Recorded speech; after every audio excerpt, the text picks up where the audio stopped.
Hey everyone, how's it going? Welcome or welcome back to Chef Vic Cuisine. Today we are making cornetti. Now cornetti is an Italian croissant that combines both the richness of butter with the lightness of a croissant. And these can be enjoyed as a breakfast, a dessert, or even a snack. So stay tuned to learn how to make them. So let's get started.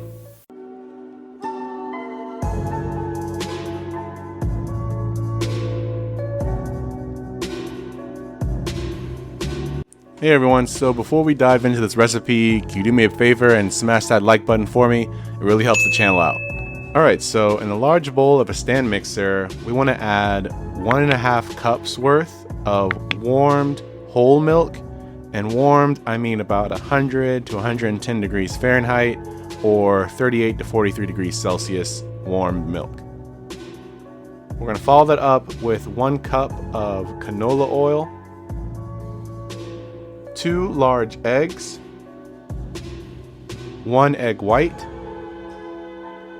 2 1/4 teaspoons worth of high quality yeast, which is normally in 1 standard packet, as well as 1/2 cup of granulated white sugar. We're going to whisk these all until they're well combined. And once your consistency looks like this, you want to add in half of the total flour we're going to need for this recipe, which will be 7 1/4 cups. So for this first portion, we're going to add in 3 5/8 cups worth of all-purpose flour. We're going to follow that up by adding 1 teaspoon of baking powder, as well as 1/2 tablespoon of salt. Mixing these until a wet dough forms. And once we got our dough looking like this, you want to add in the remaining flour and whisk this using a hook attachment until the dough forms. And once it's looking like this, you can remove the dough hook and using your hands knead the dough for about 5 to 10 minutes or until it becomes soft and elastic. At this stage, you want to lightly oil or spray a large bowl with a non-stick spray and place the dough inside of the bowl, covering the bowl with plastic wrap. And we're going to allow this dough to rise in a warm area for about 3 to 4 hours.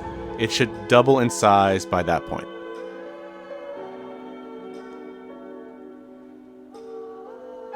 And after that time, we want to preheat our oven to 400 degrees Fahrenheit or 200 degrees Celsius.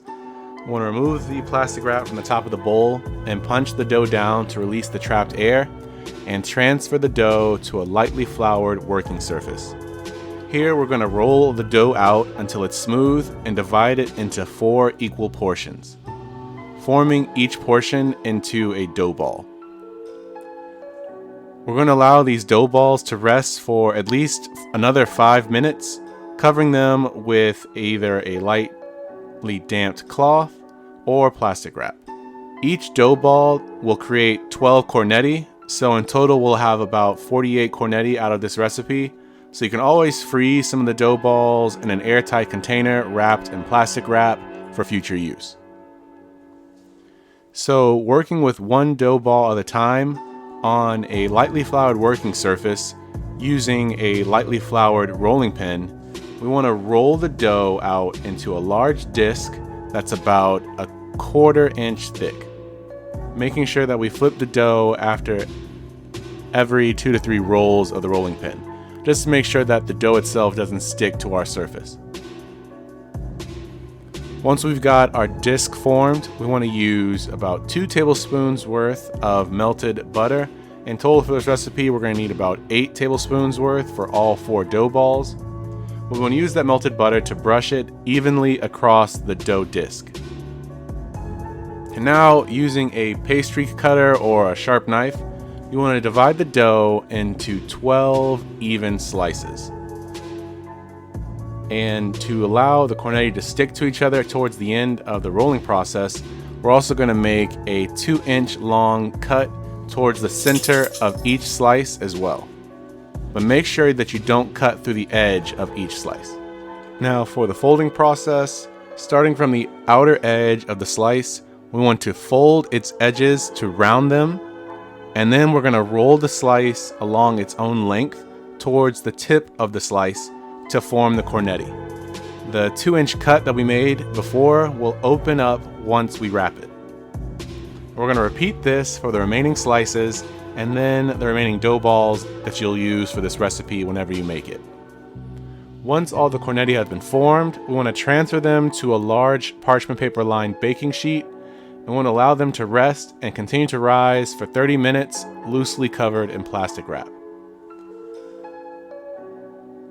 And after that 30 minutes of rest, in a small bowl, we want to whisk 1 egg with 1 tablespoon of milk, creating our egg wash. We want to brush the cornetti with this egg wash all over the sides and top of each cornetti. Here I like adding on a thin sprinkling of sesame seeds as well as kosher salt if desired to the tops of all the cornetti. We're going to bake these for 30 minutes at 400 degrees Fahrenheit or until the cornetti become golden brown. After the time is up, we want to remove them from the oven, and at this stage, they are ready to be served and enjoyed. Cracking into one of these cornetti, you can see that they are crispy and flaky on the outside, while the inside has a light and airy texture. These are perfect snack food, and you'll know exactly what I'm talking about when you try this recipe. So congrats, you just made cornetti right at home. These mini croissants are absolutely delicious. They are a labor of love, but they do have a high yield, so if you want a lot of food out of a recipe, always reach out for this cornetti recipe. I feel like these are best served with a Nutella dip. You can also try filling them with your favorite type of jam or chocolate spread as well once they finish baking. But when you do try this recipe at home, be sure to tag me at Chef Vic Cuisine or hashtag Chef Vic Cuisine so I can see your awesome takes on this dish. As always, this recipe and many more can be found in my cookbook, Chef Vic Cuisine Volume 4, Enhancing Your Inner Chef. And that's available on Amazon, and I'll be sure to leave a link to that in my description box. And feel free to click the pop-up on your screen for more information on that as well. Thank you all so much for watching. I really hope you enjoyed this recipe, and if you did, be sure to smash that like button for me. It's one of the best ways to show support for this channel. And if you haven't done so already, be sure to hit that subscribe button too to see more recipes just like this one. And sharing is caring, so if you enjoyed this recipe and think someone else will too, feel free to share this with all your family and friends. And stay tuned for next week where I show how to make a great dessert option, an apple tart, French style. This dessert is simply amazing and will melt in your mouth. Well, thank you all again so much for watching. I truly do appreciate it. I hope you enjoy this recipe. You can hit that subscribe button to see more recipes just like this one. YouTube thinks you'll like these videos, so let's see if they're right. And I'll catch you next time on another episode of Chef Vic Cuisine. And until then, peace.